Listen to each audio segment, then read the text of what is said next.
Hello, ito po ang Chinese kangkong at ganyan ang pagtanim niya. Tingnan nyo guys, oh, tutusok mo lang siya. Yan, pagka malapit na siya mong i-harvest, puputulin mo rin yan at uugat siya. Yan, the best po talaga ang Chinese kangkong. Napakarami po nitong benefits. Ayan, mayaman po ito sa fiber ang dahon ng kangkong. Kasama na rin po sa pagluluto ang mga, ayan, yung katawan yan pwede pong isama. Ayan. At nagpapasalamat po ako sa caretaker ng aming garden. Napakasipag po niya. Ayan si Kuya.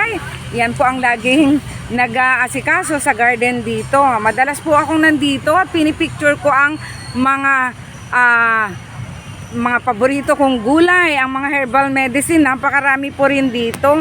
Tingnan nyo guys, kung nakikita nyo po yan, mga ano po yan, tawag nito petsay. Ayan guys, ganyan lang po ang pagtanim ng ating mga petsay at kangkong. Ayan po.